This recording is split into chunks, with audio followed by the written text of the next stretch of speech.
Thank you so much. Thank you for being here. Shout out, let's give a round of applause for 10 years of Turku Frontend. Let's give it up for Turku Frontend.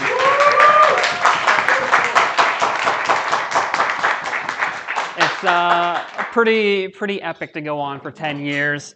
So thinking about the whole 10-year anniversary made me think a lot about how long have I been working on the web and building web pages. And I was thinking, like, I've been writing HTML and stuff for probably 25, 26 years.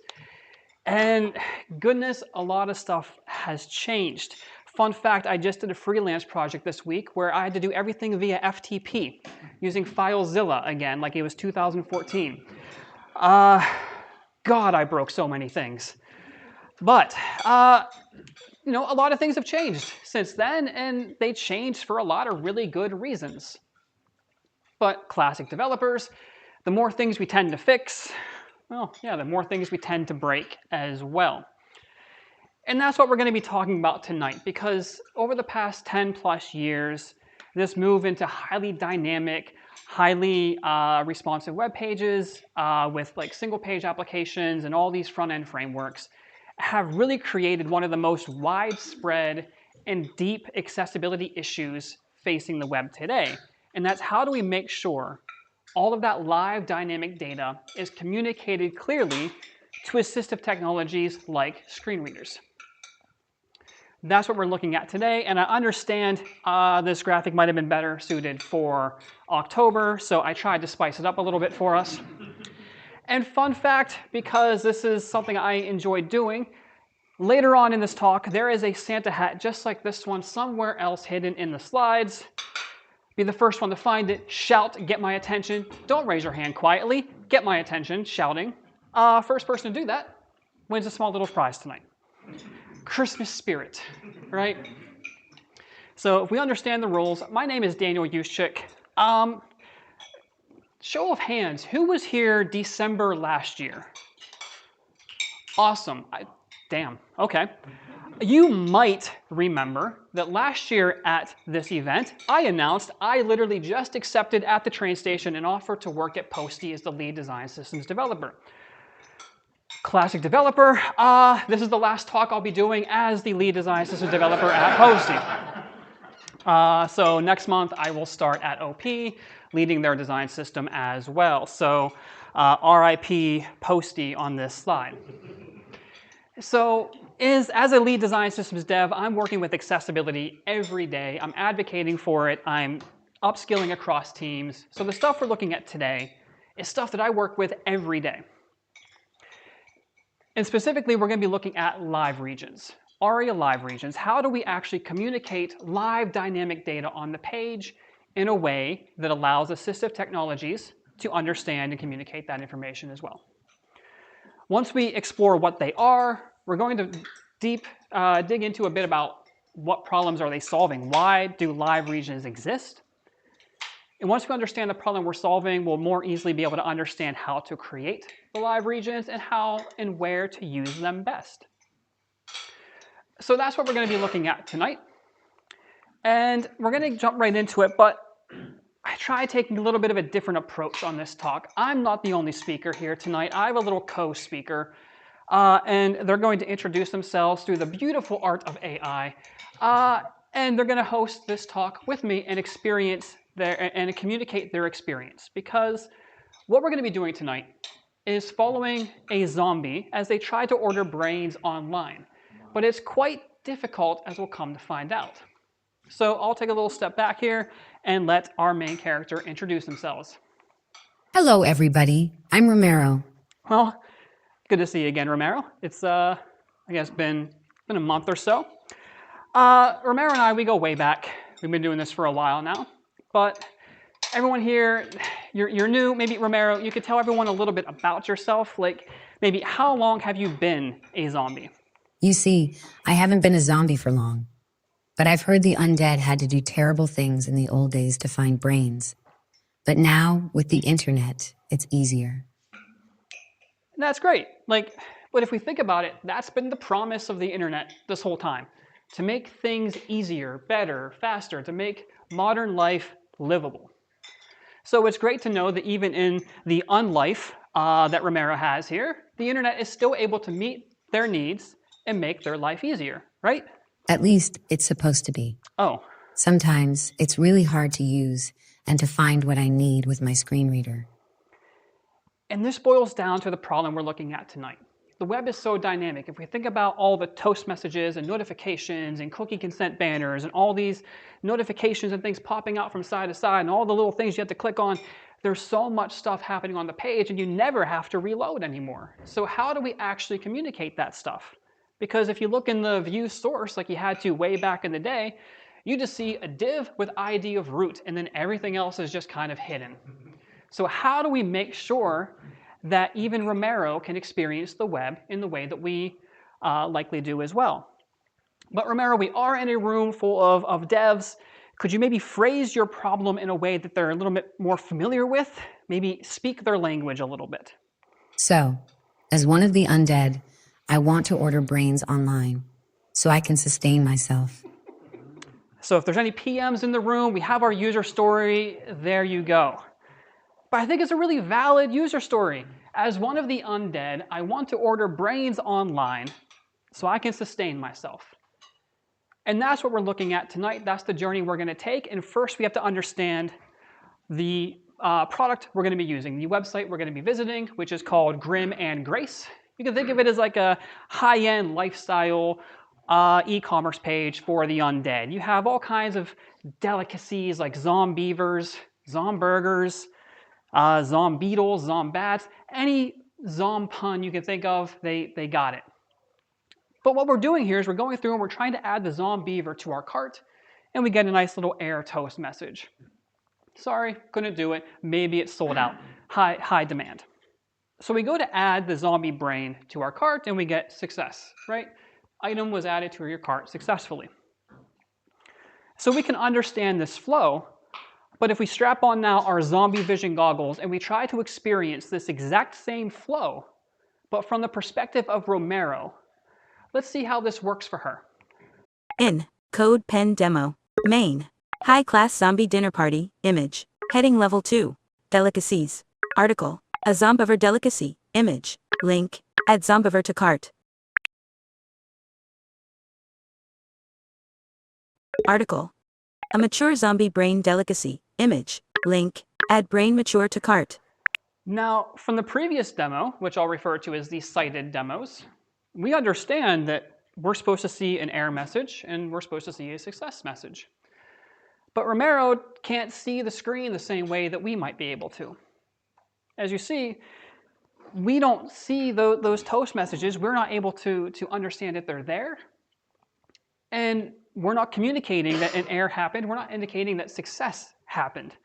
So this is where we're really trying to solve the live dynamic web and assistive technologies. And it comes down to how different people browse and navigate the web. What many of us are probably used to is freeform navigation, where our attention may be up here in the header menu, might be looking at our user menu, but then a little notification pops up down here. Well, freeform navigation, we can just move our attention, our focus, our cursor, anything we need to that notification. Doesn't matter how much of the web is in the way, how many items are in the way, what direction we need to go. Realistically, it probably looks something like this. Right, freeform navigation. You can move any direction, jump over large blocks of content, and you can consume this content as needed. However, Romero has a much different experience when navigating with her screen reader. Her focus may be in that exact same user menu, and we might get the exact same notification. But her journey is far more difficult. She's not able just to jump straight to this notification, because usually we're going to be rendering this notification in a different part of the DOM, maybe like in the top layer at the different part of the DOM. So how she would proceed is to actually back out of that header section and go one section at a time through the main content, into another section, into the footer, and then hopefully find that toast message at the end of the DOM. But what complicates this is if she can't visually see that toast message is even there, How does she know that she needs to back out of the header, go into the main content, head into the next section, and hopefully find the message at the end of the DOM? Making it worse, these messages often disappear in what, 6, 7, oh damn it, I did it, 6, 7 seconds. We have an 11-year-old and I just can't escape it. These toast messages disappear in just a few seconds, right? So something that you can't see, you have to know is there, and you have to get there in just a few seconds before it disappears and that message is gone forever. And that sounds like a really large task and a really difficult ask. And that's where live regions come into play. They look to bridge that gap. They look to communicate when these things change to assistive technologies in a way that they can understand and consume. You can think of it as listening to a cassette tape, which you can rewind, fast forward, pause, and play. You have to kind of go one step at a time. You can only go one direction at a time. So that free-form navigation, where we could just jump from the header down to the footer in whatever direction we need, fine. Romero's case is a bit more structured, and it adds additional challenge to consuming this stuff. So like I said, this is the challenge that live regions look to solve, and how I like to understand and communicate live regions is I see them as the bridge between real-world people who are trying to use the web and real-time updates that are happening on that web. So we're looking to bridge that gap. And we could do that by creating our first live region. We're just looking at some HTML, and we're going to look at one specific one property called an ARIA live property. Just by putting this ARIA live property onto the div makes this div a live region. What that means is anytime content inside of this div changes, that will be announced to assistive technologies. It doesn't impact the visuals of the screen. Most of the time, these live regions are visually hidden anyway. It's just an extra step for assistive technologies to understand changing content. Now you can set it to one of 3 values, off, probably self-explanatory. Nothing's going to be communicated. But if we look at assertive, setting ARIA live assertive, this means that if your screen reader is announcing a bunch of content over here, and then something changes in an assertive live region over here, this stops.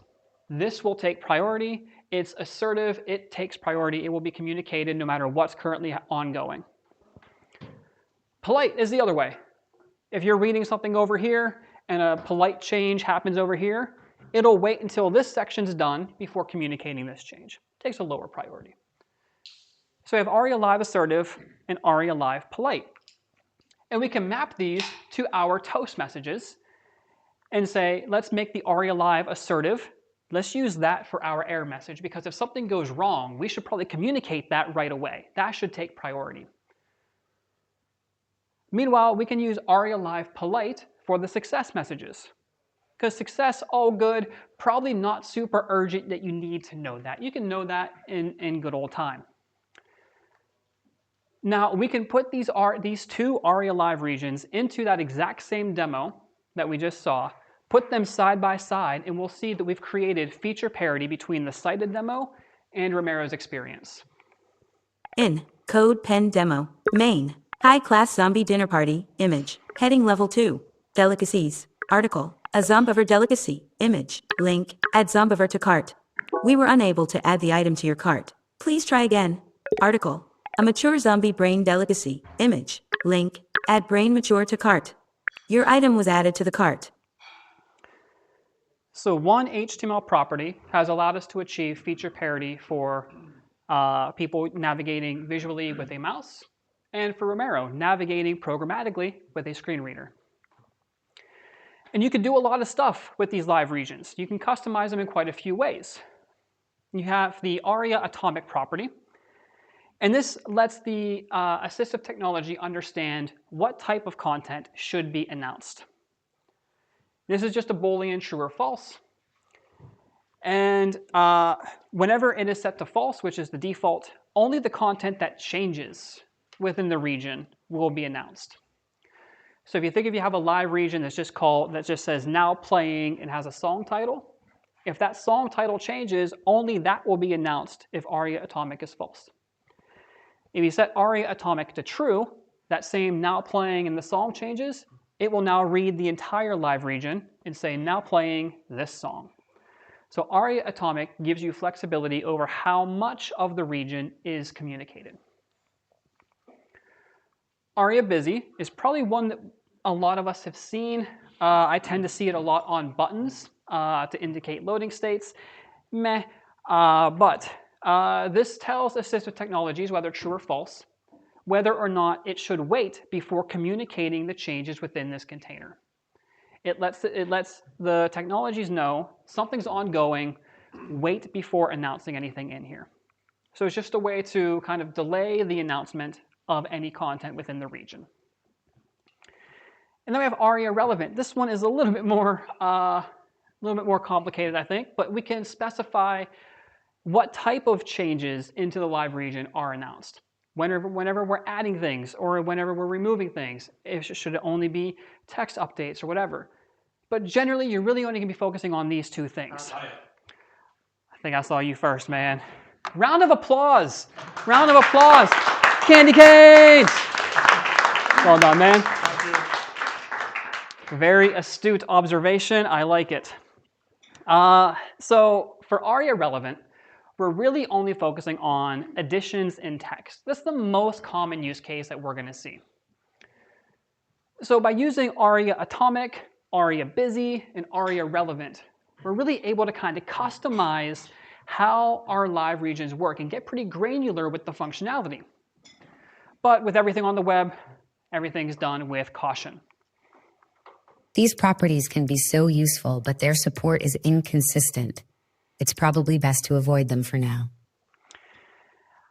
I don't know if it's best to necessarily avoid, but it's best to not rely on them.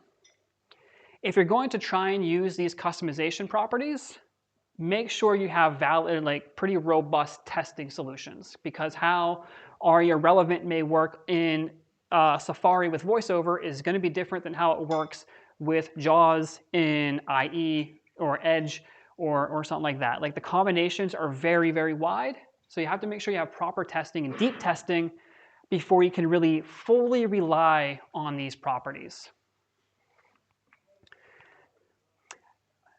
But there's another attribute that we can look at called the role attribute. And what this attempts to do is take some of those aria live and aria live customization properties and sort of bundle them together in a bit more of an approachable way. Again, tons of different values. We only care about these two. Alert and status. We could really kind of map these to role alert is comparable to aria live assertive, and role status is comparable to aria live polite. And we're going to use these in the next demo. But there's another point we want to make first. While all live region content is dynamic, not all dynamic content requires a live region. You might think, in the world of single-page apps, isn't the entire application a live region? Can't we just put aria live on the body and call it a day? No, you can't. I mean, you can, shouldn't, don't. But just because the content is live or dynamic doesn't mean it requires a live region. There's nuance to it, like most things in accessibility. There's lots of nuance and trial and error. But we're going to look at a use case of where we might and might not want to use live regions. The classic search field. So in here, we're going to search for ZOM, and we get a bunch of results. Awesome. It's like the live search. As you type, you get more results. So looking at that, you think, awesome, cool, those alerts or those results are live. Let's make the search results container a live region. We'll say aria live polite because it can chill, doesn't have to take top priority, but we'll use aria live polite and we'll communicate these search results. But this doesn't quite create the experience that we think it might. Find a product, search text field, search. You are currently on a text field. To enter text in this field, type ZOM, a Zombiver delicacy, Zombiver Ashwood steak Z 175.99. C. Add Zombiver to cart. Add Zombiver to cart, a Zomburger delicacy, Zomburger raw mince Z 99.99. C. Add Zomburger to cart. Add Zomburger to cart. A zombie beetle delicacy. Zombeetle African Goliath Z 109.99. C. Add Zombeetle to cart. Okay, I just had to cut that off. There's still more results, but we got places to be, you know? Now, one thing to notice is how I have the screen reader, it's reading at a relatively slow pace. If you're navigating with a screen reader every day, you're speaking at probably double the speed that these demos are at. So if you can imagine putting ARIA Live onto these search results, you essentially get your own personal M&M just rapid firing at you for a little bit. It's not really usable. We might think so if we're not testing it, if we're not using it like this ourselves, we'll make them live, but we're not giving Romero the opportunity to navigate and understand these search results herself at her own pace. So this is not a use case to where we'd want to use a live region. We want to use a more robust pattern. So in this case, the solution that we're going to go with is just create a little results count section, and we'll put tab index of -1. What this will allow us to do is instead of just reading off all of the search results as they are with the live region, we will instead move programmatically Romero's focus to this section, and we'll just communicate how many search results were found. That way we provide feedback to the action that Romero performed. We'll say search results 7. But then we give Romero the opportunity to then go into that list of results herself, navigate them at her own pace, and consume the web in the same way that we would by picking and choosing which products she wants to dig into. So we're going to use a more robust solution. This does require a small UI change to put results in there, or maybe it doesn't. You could visually hide this as well, but why not just show it to everyone? Now, we're not going to hear how this sounds just yet because we want to look at the other side of search results, and that's when you maybe have a typo. If you're like me, you're terrible at typing, and instead of searching for brain, you accidentally type Brian. And I don't know if anyone here knows a Brian, but ain't nobody searching for a Brian. But whenever we have that typo, we show the little no search results UI that says, hey, don't be scared, but we couldn't find what you were looking for. Now, this almost acts a little bit like an error message. It almost acts a little bit like a CTA. We couldn't find what you were looking for. Maybe you searched for coat instead of jacket, or maybe you had a typo. So this is probably more of a use case of where we'd want to use a live region. Is if we look at this no search results found as an error or as a CTA, we could probably map this to ARIA Live assertive or to role alert. And whenever this UI then presents, we then communicate that to assistive technologies as well. So this whole search flow, we can go in, have a typo, and have it communicated to us, hey, we couldn't find what you were looking for, and we can even read off what you typed into the search field. One second. And we can read off what you typed into the search field so that you can maybe see, oh, did I have a typo? You can take action upon what your search term was. But then whenever you update your search term and you get those results successfully, we're going to move your focus back to that robust search header that just says how many results were found.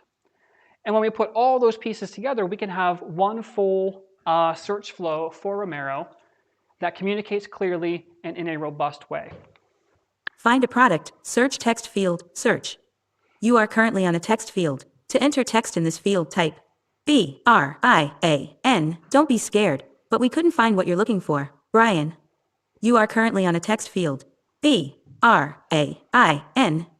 Main. Search results to group. So we put all those flows together, and now Romero has a very clear, actionable search flow, just like anyone else on the web would. So we're mixing and matching when and when not to use live regions. I just want to do a quick recap of some of the key points, and I think Romero has a few things left to share as well. Accessibility is the difference between including or excluding people, even zombies, from modern life. I think that's a great point, and this was even addressed back in 1995, saying that computing is not about computers anymore, it's about living, which makes sense. You know, yes, we might order groceries online, but we also find jobs, housing, we pay taxes online, we find friends, we date online, we speak with doctors and therapists. Like modern day life is lived online. So accessibility isn't some nice to have feature. You know, a lot of things have changed on the web since 1995, but its impact and prevalence in modern day life has only grown. So accessibility is the difference between a person being able to take part in modern day life like everyone else or being excluded from it. And that's the main point I want to leave you with here tonight is zombies, fun and games, but how you approach accessibility is a difference between someone being able to find a house or find an apartment or find a job or order medications or groceries or anything like that. Your choices on accessibility make that difference and impact that person's ability to live life like everybody else today. That's all I have to say. I think Romero has one final, hopefully like poignant, very insightful thought for us to share and end the night on. Let's see. Honestly, if you ask me, accessibility is a no-brainer. Okay, or not, but that's what we got. So with that, I'd like to say thank you very much.